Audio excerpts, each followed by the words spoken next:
Bonjour à tous et à toutes. Je vous invite à vous incliner dans la prière avant l'écoute de la parole de Dieu. Notre grand Dieu, nous voulons te louer, nous voulons te bénir, Seigneur, nous voulons t'exprimer notre reconnaissance parce qu'en effet, tu es grand, tu es puissant. Tu es un Dieu qui existe par lui-même. Tu es ce Dieu fidèle et vrai. Quand tu dis quelque chose, tu l'accomplis, Seigneur. Tu nous avais promis le Saint-Esprit par ton Fils Jésus, et tu l'as réalisé. Tu es un Dieu qui parle vrai. Tout ce que tu dis s'accomplit véritablement, parce que tu n'es pas un homme, ni un fils d'homme. Tu es le Dieu vivant et vrai. Ô combien nous avons besoin de toi, Seigneur. Ô combien nous voulons aspirer à nous asseoir à tes pieds pour entendre ta voix. Père éternel, nous te demandons d'ouvrir les yeux de nos cœurs et les oreilles de nos cœurs afin que nous puissions te voir par la foi et t'entendre, Seigneur, afin que nous puissions vivre par tes paroles, car tes paroles sont esprit et vie. Seigneur, bénis-nous. Seigneur, transforme-nous. Réjouis-nous. Et que ton esprit soit à l'œuvre dans mon cœur pendant que je parle, et que ton esprit soit à l'œuvre dans le cœur de mes frères et sœurs. Au nom du Seigneur Jésus. Amen. La plupart des chrétiens vivent leur vie chrétienne comme si le Saint-Esprit n'existait pas. De même, la plupart des églises fonctionnent comme si la troisième personne de la Trinité n'existait pas. Elles ont oublié la troisième personne de la Trinité. Dans son livre intitulé « Dieu oublié », Francis Chan nous fait une réflexion sur laquelle il dit que la plupart des problèmes dans l'Église occidentale aujourd'hui, et je le crois pour toute l'Église de Jésus à travers le monde, la plupart des problèmes dans l'Église, la solution, c'est le Saint-Esprit. En ce dimanche de la Pentecôte, j'aimerais parler sur le thème suivant: marcher par l'Esprit. Marcher par l'Esprit. L'Église évangélique Action biblique de Charenton, marchez par l'Esprit, chers frères et sœurs, marchons par l'Esprit. Je vous invite à lire avec moi dans l'épître de Paul aux Galates, le chapitre 5. Nous allons lire à partir du verset 16 jusqu'au verset 25. L'épître de Paul aux Galates, chapitre 5, le verset 16 à 25, nous lisons. Voici donc ce que je dis, marchez par l'Esprit, et vous n'accomplirez pas les désirs de votre nature propre. En effet, la nature humaine a des désirs contraires à ceux de l'Esprit, et l'Esprit a des désirs contraires à ceux de la nature humaine. Ils sont opposés entre eux, de sorte que vous ne pouvez pas faire ce que vous voudriez. Cependant, si vous êtes conduits par l'Esprit, vous n'êtes pas sous la loi. Les œuvres de la nature humaine sont évidentes. Ce sont l'adultère, l'immoralité sexuelle, l'impureté, la débauche, l'idolâtrie, la magie, les haines, les querelles, les jalousies, les colères, les rivalités, les divisions, les sectes, l'envie, les meurtres, l'ivrognerie, les excès de table, les choses et les choses semblables. Je vous préviens, comme je l'ai déjà fait, ceux qui ont un tel comportement n'hériteront pas du royaume des dieux. Mais le fruit de l'esprit, c'est l'amour, la joie, la paix, la patience, la bonté, la bienveillance, la foi, la douceur, la maîtrise de soi. Contre de telles attitudes, il n'y a pas de loi. Ceux qui appartiennent à Jésus-Christ ont crucifié leur nature propre avec ses passions et ses désirs. Si nous vivons par l'Esprit, laissons-nous aussi conduire par l'Esprit. L'apôtre Paul s'adresse premièrement aux églises de Galatie. Il leur dit, « Voici donc ce que je dis, marchez par l'Esprit, et vous n'accomplirez pas les désirs de votre nature propre. » Posons-nous la question de savoir pourquoi Paul arrive à cette conclusion. Pourquoi Paul demande-t-il aux Galates de marcher par l'Esprit?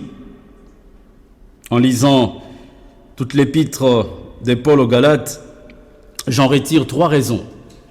Première raison, c'est parce que les croyants de Galates suivent les désirs de leur nature propre. Et pourtant, Paul dit que ceux qui appartiennent à Christ ont crucifié leur nature propre avec ses passions. Deuxième raison, les croyants des Galates veulent vivre sous la loi, influencés par le faux docteur. Et pourtant, Christ les a rachetés, Christ les a libérés de la malédiction de la loi. Troisième raison, les chrétiens de Galates veulent finir la vie chrétienne par leur propre force, après l'avoir commencé par l'Esprit. On peut résumer ces 3 raisons en une seule en disant que les chrétiens de Galates n'obéissent pas à la vérité de l'Évangile. Que signifie marcher par l'Esprit? Le verbe marcher en lui-même veut dire conduisez-vous ou encore vivez. Et l'expression marcher par l'Esprit, à la lumière de cette épître aux Galates, veut dire vivre une vie de liberté en Christ sans contrainte de la loi mosaïque, sans contrôle des désirs de la nature propre et sans contrainte de la tradition des hommes et de la sagesse humaine. Marcher par l'Esprit signifie aussi le fait de faire confiance au Saint-Esprit pour qu'il nous aide à vivre une vie qui soit conforme à celle de Christ. Paul dit dans Galates chapitre 2, le verset 20, « Ce n'est plus moi qui vis, c'est Christ qui vit en moi. » Marcher par l'Esprit veut aussi dire être spirituel. C'est être spirituel dans l'épître de Paul aux Galates veut dire manifester les caractéristiques du fruit de l'Esprit. Concrètement, marcher par l'Esprit veut dire manifester le fruit de l'Esprit. Paul lui-même nous donne un exemple concret pour nous montrer ce que signifie marcher par l'Esprit.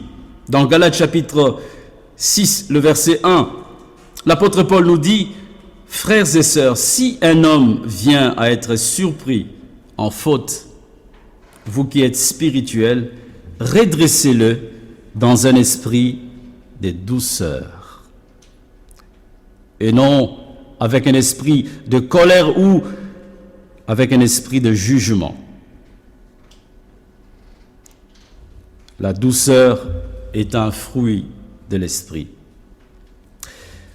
Voici maintenant les deux vérités qui devraient nous inciter à vouloir marcher par l'Esprit. La première vérité, c'est que la marche par l'Esprit nous libère de l'influence de la chair. La marche par l'Esprit nous libère de l'influence de la chair. Au verset 16, l'apôtre Paul dit « Voici donc ce que je dis, marchez par l'Esprit et vous n'accomplirez pas les désirs de votre nature propre. » La chair dont il est question ici, c'est notre ancienne nature irrégénérée. C'est la nature pécheresse que nous avons héritée d'Adam et Ève. C'est encore les vieux hommes, ou bien notre nature propre, la nature humaine, ou encore l'homme livré à lui-même, ou bien le moi. La nature propre est corrompue par le péché. La nature propre est dans un état de dépravation totale. La nature charnelle a des désirs qui sont contraires et diamétralement opposés à ceux de l'esprit et vice-versa. C'est ce que Paul nous atteste au verset 17 en disant « En effet, la nature humaine a des désirs contraires à ceux de l'esprit et l'esprit a des désirs contraires à ceux de la nature humaine. Ils sont opposés entre eux, de sorte que vous ne pouvez pas faire ce que vous voudriez. » Les désirs de la nature propre et l'esprit sont opposés, ils sont diamétralement opposés. C'est comme un peu le jour et la nuit, ou encore la lumière et les ténèbres, ou encore l'amour et la haine. Il n'y a pas de frontières. Le jour et la nuit, l'amour et la haine. Les désirs de la nature charnelle sont négatifs et ceux de l'esprit sont positifs. Entre les désirs de la nature charnelle et ceux de l'esprit, le courant ne passe pas. C'est contre-productif que de vouloir vivre la vie chrétienne et par la nature charnelle et par l'esprit. Rien de bon ne peut sortir d'un tel mélange. C'est un peu comme l'image que Jacques nous donne en disant qu'une source peut-elle jaillir l'eau douce et l'eau amère? Si l'homme que nous sommes, si le croyant que nous sommes, nous voulons marcher et par les désirs de la chair et par l'esprit, nous serons comparés à cette source qui fait jaillir l'eau douce et l'eau amère. La nature charnelle a des œuvres qui sont très nocives à la vie spirituelle.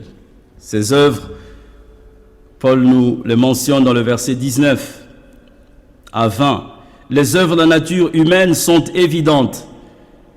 Ce sont l'adultère, l'immoralité sexuelle, l'impureté, la débauche, l'idolâtrie, la magie, les haines, les querelles, les jalousies, les colères, les rivalités, les divisions, les sectes, l'envie, etc. Ce sont des œuvres qui sont nocives. C'est un peu comme si on voulait mettre dans sa nourriture un peu de poison pour vivre longtemps. Quand on aura mangé, la vie deviendrait, n'est-ce pas, courte. Les œuvres de la nature charnelle sont nocives. La nature charnelle, c'est de la pourriture. Rien de bon ne peut sortir de notre nature charnelle pour plaire à Dieu. Tout ce que la chair a ne peut pas plaire à Dieu. Mais le fruit de l'esprit illustre la vie spirituelle qui plaît à Dieu. Mais le fruit de l'esprit, c'est l'amour, la joie, la paix, la patience, la bonté, la bienveillance, la foi, la douceur, la maîtrise de soi. La présence et la manifestation du fruit de l'esprit sont le résultat d'une vie remplie et sous le contrôle du Saint-Esprit. Le chrétien ne devrait plus vivre selon la nature charnelle, mais par l'Esprit. Car en Christ, les croyants ont crucifié leur nature propre avec ses passions et ses désirs. Marcher par l'Esprit nous libère de l'influence de la chair. Première vérité. Deuxième vérité, la marche par l'Esprit nous libère du légalisme.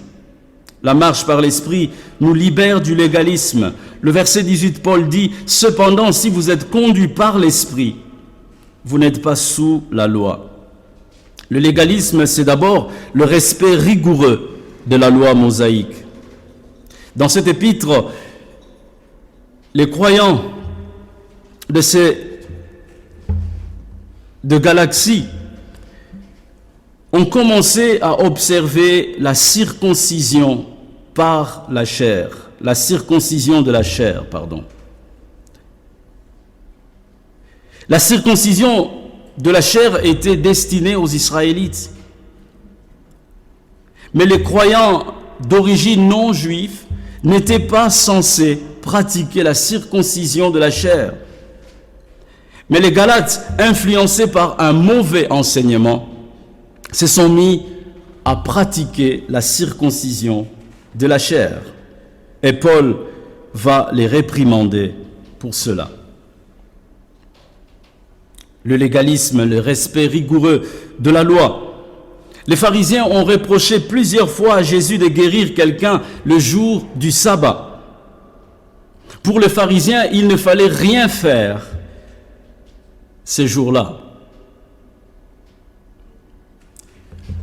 Dans certaines églises, aujourd'hui, les croyants sont contraints de donner la dîme, les 10% de leur salaire.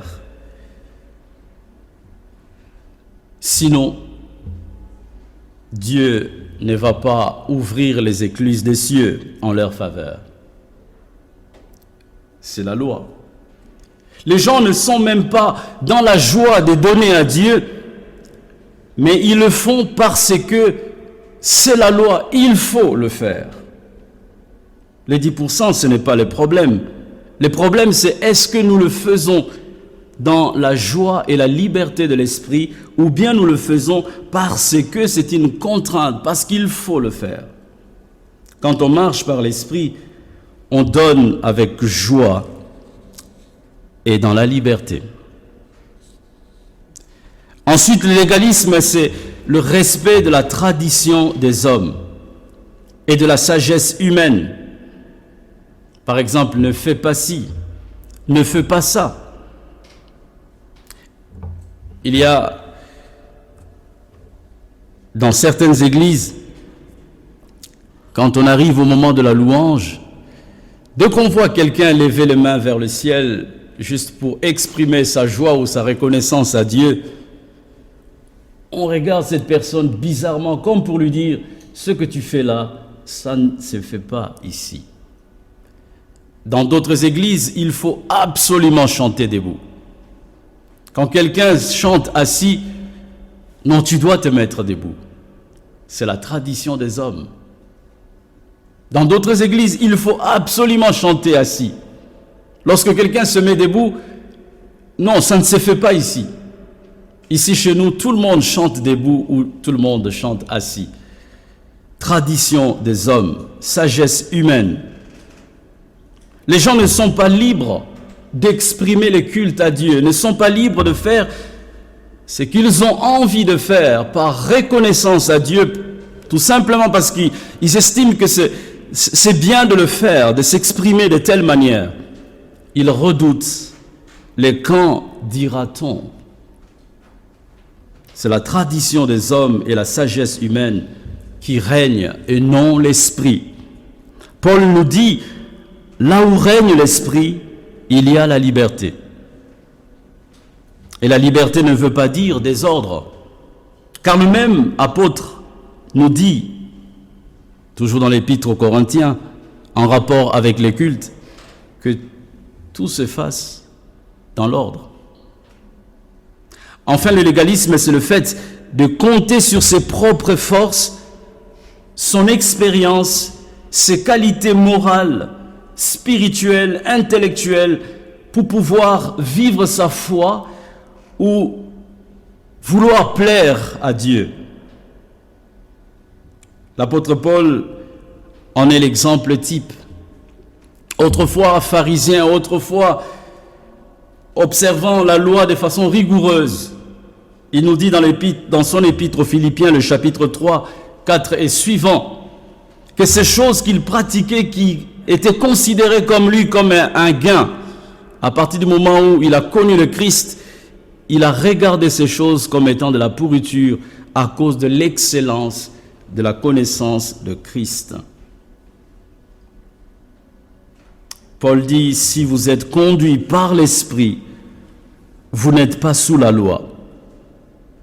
Le Saint-Esprit nous libère de l'asservissement de la loi, de la tradition des hommes et de tous principes élémentaires du monde pour vivre dans la liberté de la loi du Christ, c'est-à-dire la loi de l'Esprit, la loi de la foi et de l'amour.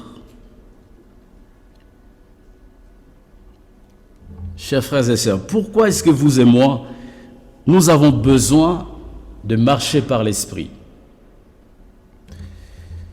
Premièrement, parce que vous et moi, nous ne sommes pas meilleurs que les Galates. Nous avons souvent tendance à oublier l'Esprit Saint dans notre marche quotidienne.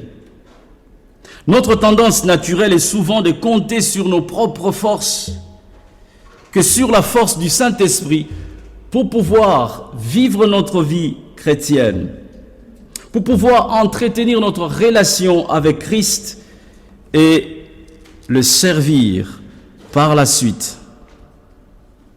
Vous et moi, nous avons besoin de marcher par l'Esprit parce que la loi et la nature charnelle sont contraires à la loi de l'Esprit, la loi de la grâce, la loi de vie. Comment devrions-nous faire pour marcher par l'Esprit? Tout d'abord, nous devons prendre conscience que notre moi, notre nature charnelle a été crucifiée avec Christ. Galates chapitre 2, le verset 20. Et cela devrait nous conduire à renoncer à nos propres forces, à nos propres capacités quant à vouloir servir Dieu ou vouloir entretenir notre relation, notre vie spirituelle avec Dieu. Deuxièmement, nous devons prendre conscience de notre statut d'enfant adoptif. Galates chapitre 3, le verset 4 et 5.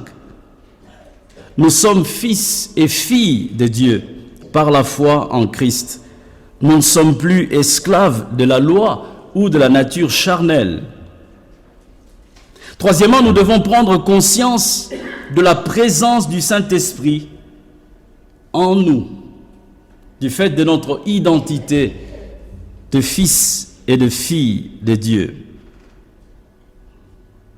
Nous sommes héritiers de Dieu par le Christ.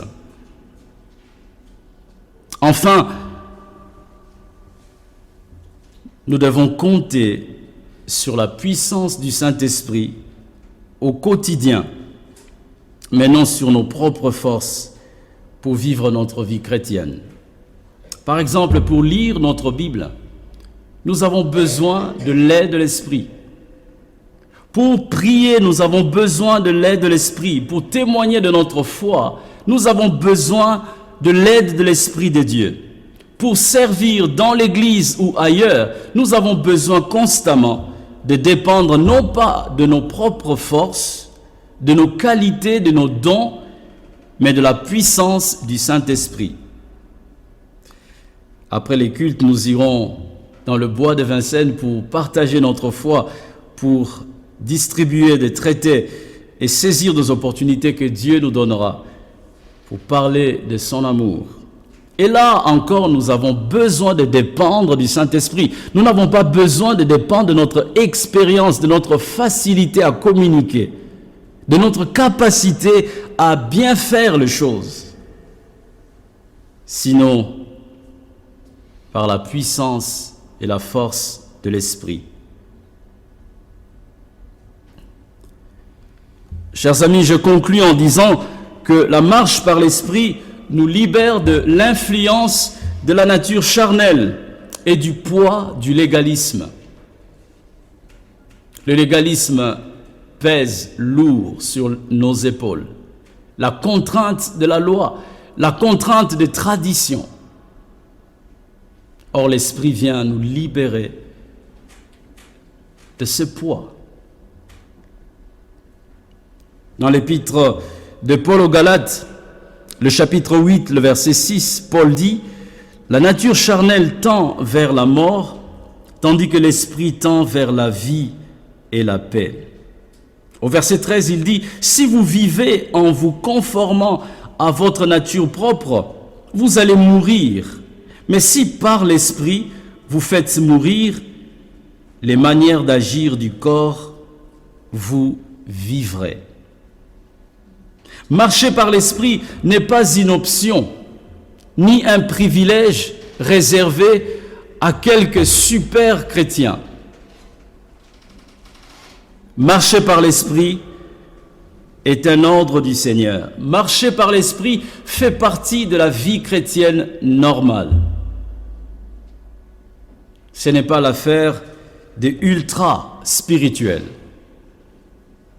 Chers amis, si nous ne marchons pas par l'Esprit, nous allons survivre la vie chrétienne au lieu de vivre la vie chrétienne. Voici donc ce que je dis. Marchez par l'Esprit et vous n'accomplirez pas les désirs de votre nature propre. Cependant, si vous êtes conduits par l'Esprit, vous n'êtes pas sous la loi. Nous avons besoin, chers frères et sœurs, de mener notre vie chrétienne non pas par nos propres efforts, non pas par l'homme livré à lui-même, non pas sous les contraintes de la loi ou des traditions des hommes, de la sagesse humaine. Nous avons besoin de vivre notre vie chrétienne par le Saint-Esprit. Ce serait juste dommage de vouloir continuer à vivre la vie chrétienne par nos propres efforts ou par la loi, aussi longtemps que nous devenons chrétiens par l'œuvre du Saint-Esprit. Les Galates ont commis cette erreur-là. Ils sont nés de nouveau par l'œuvre du Saint-Esprit et ils ont voulu continuer leur vie chrétienne en voulant vivre par leurs propres efforts, en voulant dépendre de la loi mosaïque. Que Dieu nous accorde la grâce, non pas seulement aujourd'hui, tout au long de cette semaine, mais tout au long de notre vie chrétienne, jusqu'à ce que Jésus revienne, de pouvoir dépendre de la personnalité, de la présence et de la puissance du Saint-Esprit pour vivre notre vie chrétienne et pour plaire notre Dieu. Prions le Seigneur.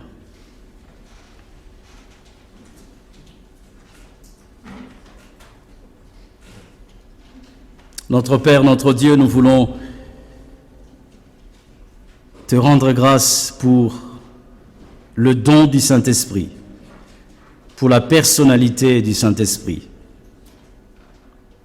Merci pour l'Esprit qui habite nos corps. Le Seigneur Jésus a dit que c'était avantageux pour nous qui s'en aille, pour que l'Esprit vienne, le Consolateur, celui qui vivra avec nous éternellement. Père, nous voulons te dire merci pour ce don merveilleux et nous voulons te prier, Seigneur, de nous aider à dépendre de ton Esprit, pour t'aimer, pour vivre notre foi, pour te servir et pour servir nos prochains. Apprends-nous à renoncer à l'homme livré à lui-même, car rien de bon ne peut venir de l'homme livré à lui-même. Rien de bon ne peut sortir de l'homme livré à lui-même pour te plaire et te faire plaisir. Nous avons besoin de marcher par ton esprit, car c'est l'esprit qui vivifie. Nous avons besoin de vivre et non de survivre notre vie chrétienne. Merci de nous rendre sensibles à cette réalité, à cette vérité. Sans le Saint-Esprit, sans la marche par l'Esprit, nous n'allons pas te plaire, nous n'allons pas t'honorer, te glorifier. Seigneur, bénis-nous et aide-nous tout au long de cette semaine à dépendre de ton Esprit. Que nos vies, notre comportement soient sous le contrôle de l'Esprit et non de la nature charnelle. C'est dans le nom de Jésus que nous te demandons cela. Amen.